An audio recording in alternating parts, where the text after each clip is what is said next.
करता हूँ। बिहार में चुनाव का दौर चल रहा है, शंखनाद हर जगह हो रहा है, वायदे पूरे किए जा रहे हैं, लंबी लिस्ट तैयार है। कई जगह 1 पत्र, 2 पत्र, 3 पत्र, तो पप्पू यादव ने पूरी किताब दे डाली है प्रतिज्ञा पत्र के साथ। कुम्हरार विधानसभा क्षेत्र के उनके भावी प्रत्याशी जो हैं ले चलते चलते बहुत ज़रूरी होगा कि वो क्या चाहते हैं, कुम्हरार विधानसभा के लिए क्या विकास का उन्होंने मॉडल तैयार किया है। जी पप्पू जी, बताइए कि कुम्हरार विधानसभा की मूलभूत समस्याएं पहले क्या हैं। देखिए, समस्या की बात कर ले तो सबसे विकट समस्या है जो पिछले बार बाढ़ में लोग घिरे थे, इस बार भी बाढ़ में घिरे हैं, जल जमाव की समस्या। जो कुम्हरार विधानसभा के किसी मोहल्ले में चले जाइएगा, जो 1977 की थी वो नाली अभी भी है। नए भूखंड में आवास बन रहे हैं मगर उसकी जल निकासी की कोई व्यवस्था नहीं की जा रही है।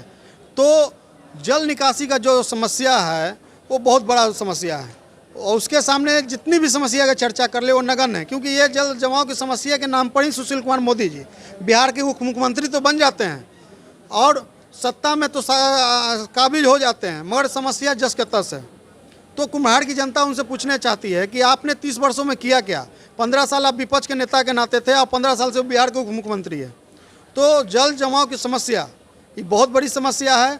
दूसरा समस्या की बात कर ले तो जो शुद्ध पेयजल होना चाहिए, जो सरकार के 7 निश्चय जल योजना की घोषणा की थी सरकार ने, तो पटना के राजधानी जो है बिहार की उसमें नहीं है कोई व्यवस्था, तो और जगह क्या हो भगवान भरोसे है। तो यहाँ अभी पटना के मूलभूत समस्या की बात करेंगे तो अपराध चरम पर है। जितने छोट भैया नेता, छोट भैया अपराधी थे वो आज छोट भैया बीजेपी के नेता हो गए हैं। गली मोहल्ले में रोज रात में छिनछोड़ी करते हैं, सिवा में बीजेपी का झंडा लेके घूमते हैं, कहते हैं कि हम बीजेपी के बड़े नेता। मतलब आप सीधा आरोप लगा रहे हैं कि बीजेपी में जितने भी छोटे नेता हैं वो रात में अपराधी हैं, वो सब के सब रात में वही छिनतोड़ी करते हैं। उनके 80% बूथ कमेटी के अध्यक्ष, मंडल के अध्यक्ष, उनका लिस्ट उठा के देख लीजिए, उन पर दर्जनों अपराधी मुकदमा होंगे। कल तक वो आरजेडी का झंडा उठाते थे, आज बीजेपी का झंडा उठाते हैं। अगर वो अपराधी नहीं है तो दर्जनों हत्या, लूट और चोरी के मुकदमा उस पर कैसे है। आप उठा के आप जाके चेक करके देख लीजिए, मंडल अध्यक्ष का लिस्ट उठाइए, उसमें 80% मंडल अध्यक्ष का लिस्ट वो मिलेगा आपको जो बीजेपी के हैं, और वो कल के डेट में या तो भूमाफिया हैं, जमीन कब्जा दिलाएंगे, या तो रात के अंधेरे में लूटेंगे। सर, जल जमाव के बारे में आपने बताया, तो सीता साहू जी ने तो बताया कि सम्प हाउस जो है वो सब काम कर रहा है। देखिए, जितने भी सम्प हाउस है पिछले बार बाढ़ में डूब गए थे, इस बार उसका विकास के लिए क्या किया गया पता है। बिल्डिंग को रंगा दिया गया और सम्प हाउस को पेंट कर दिया गया, ना उसको 2 से 4 फीट ऊंचा किया गया, ना नया सम्प हाउस लगाया गया। सम्प हाउस की ये स्थिति है, अगर अभी लाइन पावर कट हो जाए तो वहाँ डीजल पंप सेट मात्र 1 है, बिजली पर 3 से पानी खींच रहा है। जब बारिश होती है तब लाइन कट होती है और तब 1 डीजल पंप होता है, और उसके लिए पता कीजिएगा तो डीजल अनुदान में मिलता नहीं है।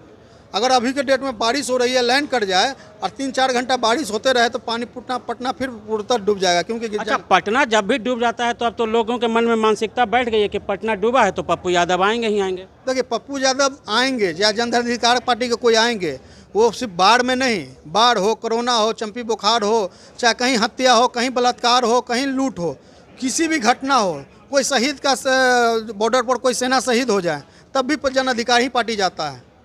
तो विपक्ष के यहाँ है नहीं, ना सत्ता कहीं दिखती नहीं है। सत्ता अपने गरुड़ में है, विपक्ष अकड़े हुए सोए हुए हैं। विपक्ष की बात कर लेंगे कि पूरे कोरोना काल में मात्र 1 दिन का सत्र बुलाया जाता है और उस सत्र में क्या होता है, गले बहिए लगाया जाता है। बस विपक्ष के नेता वहाँ सदन में बोलते हैं। सदन होती है किसानों की, जनता की, गरीब जनता का, वंचित समाज की आवाज़ को बुलंद करने का, कि कोरोना काल में क्या हुआ, जनता किस तरह पीस रहे थे। खोइंचे वाले, छोटे छोटे दुकानदार, जो प्राइवेट स्कूल चलाते थे, जो विद्यार्थी थे, सब घर में पैक हो गए। वो किस तरह प्रभावित हुए उसकी चर्चा नहीं करके सरकार के साथ साथ कहते हैं कि कंधे से कंधे मिला के इससे कोरोना से लड़ेंगे। 17 जिला बाढ़ से प्रभावित था, विपक्ष के नेता इस पर सवाल नहीं उठा सकते थे, मगर वो कहते हैं कि कोरोना से लड़ेंगे। अरे कोरोना है कहाँ। सर, आपने किसानों की बात की है, किसान बिल के बारे में आपका क्या उद्देश्य है? देखिए, किसान बिल जो आया है इसके खिलाफ जन अधिकार पार्टी ने पहले दिन से ही पूरे बिहार में आंदोलन कर रही है। पहला दिन पुतला दहन नरेंद्र मोदी जी का किया गया था, उसके बाद रोज उसके 22 तारीख से नुक्कड़ सभा हर जिले में, हर गांव, हर कस्बे में किया जा रहा है कि किसान बिल है क्या। एक मोटा मोटी हम आम भाषा में बता दें, किसान बिल ये लाया गया है कि किसान अपना लागत लगा के, अपनी पूंजी लगा के खेती करेंगे, जब फसल उपज जाएंगे उसको बड़े बड़े पूंजीपति उठा के उसको अपने घर में रखेंगे और जब वो महंगा होगा तब वो बेचेंगे। सर ये किसान बिल के बारे में आप बताएं, किसान बिल को लेकर के राज्यसभा में जो हरिवंश जी के साथ हुआ घटना, इस पे आप क्या कहेंगे? ये तो होते आई है, लोकतंत्र में तो लोग करते आए हैं। इससे पहले बीजेपी के सांसद लोग नहीं करते थे, महिला स्पीकर होती थी। मतलब इस घटना का आप समर्थन करते हैं कि होना चाहिए? जिस तरह हरिवंश बाबू ने जो लोकतांत्रिक घटना की है कि सदन का एक नियम है, अगर कोई एक सदस्य भी अगर कह दे कि वोटिंग हो तो वोटिंग होना चाहिए, मगर जिस तरह सत्ता के दबाव में और बीजेपी के दबाव में सदन में जिस तरह ध्वनि मत से पास किया गया, वो लोकतंत्र की हत्या है। लोकतंत्र की हत्या की शुरुआत की गई है। इससे पहले भी आप पता कर लेंगे, कभी भी हुआ एकमात्र कि कोई एक सदस्य, वो निर्दलीय हो या किसी पार्टी का मेंबर हो, वो अगर सदन में कह देता है कि इस पर मत होना चाहिए तो मत होता है, वोटिंग होने का अधिकार है।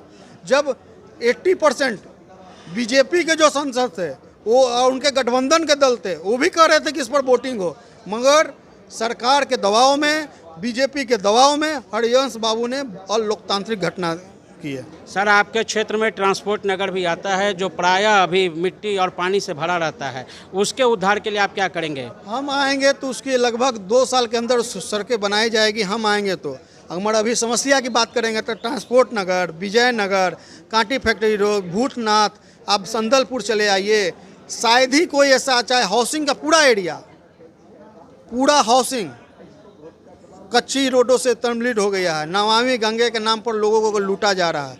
नमामि गंगे इसलिए ले आया था कि नाला का पानी गंगा में ना जाए, ना कि यह कि घाट को बना दिया जाए। घाट तो सुंदर बन गए, मगर नाले की पानी अभी तक नदी में ही जा रहे हैं। आपके लगभग जो गंगा का निर्माण हुआ है ना, जो स्वर्ण बनाया गया नमामि गंगे के नाम पर, आप उस गंगा घाट किनारे जाके देखिएगा तो एक नाला बह रहा है, मगर उसको पत्थर से झांक दिया गया है। इससे गंगा स्वस्थ हो नहीं सकती है। गंगा जब गंदगी ही रहेगी तो गाँव नंगे का करोड़ों रुपया का फंड का क्या मतलब।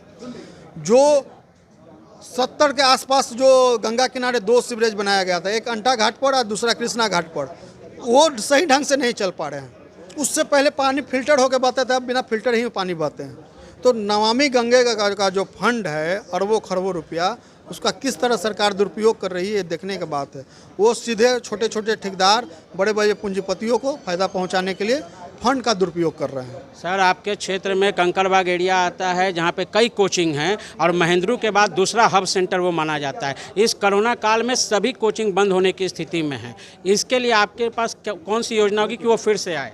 देखिए, हम बता दें, पूरे भारतवर्ष में सबसे बड़ा कोचिंग हब है बिहार का पटना।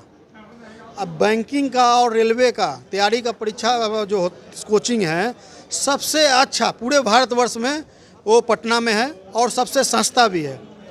तो ये एक बड़ा से उद्योग है और छात्रों का इससे फ़ायदा होता है। मगर सरकार की उदासीन व्यवस्था के कारण एक भी का रजिस्ट्रेशन नहीं हो पाता है, जिससे उससे सरकार को बेनिफिट मिल पाए। और इससे आधारित उद्योग है, लॉज और हॉस्टल हैं। मगर अब सरकार क्या कर रहे हैं, लॉज और हॉस्टल में बायलॉज में अंतर होते हैं। आप नगर निगम में जाइएगा, दोनों का बायलॉज उठाइएगा, अंतर होता है। लॉज हैं उसको कमर्शियल में आते हैं, मगर हॉस्टल है वो कमर्शियल में नहीं आते हैं। मगर सरकार और स्थानीय प्रशासन प्रतिनिधि जो निकम्मा है, उनके कारण सरकारी अधिकारी धौंस दिखा के लोग दोनों से कमर्शियल लेते हैं, बिजली बिल भी कमर्शियल लेते हैं और मालगुजारी भी कमर्शियल लेते हैं, जो गलत है। और कानून के तह में जाएंगे तो देखेंगे पूर्णतः गलत है। अगर उसी तरह बिजली बिल की बात करेंगे तो डोमेस्टिक लगना चाहिए हॉस्टल में, उसमें भी कमर्शियल लिया जाता है। अगर सरकार और प्रतिनिधि इस पर ध्यान देते तो जो स्थानीय लॉज मालिक हैं उनको भी बेनिफिट मिलता और जो छात्र लॉज में रह रहे हैं उनका भी रेंट कुछ कम जाता। सर एक आखिरी सवाल, प्रतिज्ञा पत्र जो जारी हुआ है उसमें कई सुनहरे वादे किए गए हैं, क्या वो सब वास्तव में 3 साल में धरातल पर आ पाएगा, या फिर एक अगर शब्द जो लगा दिया है पप्पू यादव ने कि अगर हमारा होगा तो अगर में ऐसा तो नहीं कि मैं एफिडेविट दे रहा हूँ, किंतु परंतु क्या है, पार्टी के राष्ट्रीय अध्यक्ष के द्वारा फर्स्ट क्लास मजिस्ट्रेट से एफिडेविट करा के पहले पन्ने पर लगाया गया है कि जो मैं घोषणा कर रहा हूँ, जो प्रतिज्ञा पत्र में लाया हूँ, उसको निश्चित टाइम बाउंड के अंतर्गत हम उसको कंप्लीट करेंगे, बशर्ते मेरी सरकार बनती है। तो गठबंधन सरकार की गारंटी तो नहीं है हमें। अगर पप्पू यादव को मौका बिहार की जनता देती है तो एक एक शब्द सच होंगे और बिहार एशिया का सबसे बड़ा विकसित राज्य होगा। बहुत बहुत धन्यवाद सर बात करने के लिए आपको। आपको भी धन्यवाद, आपके दर्शकों को भी धन्यवाद।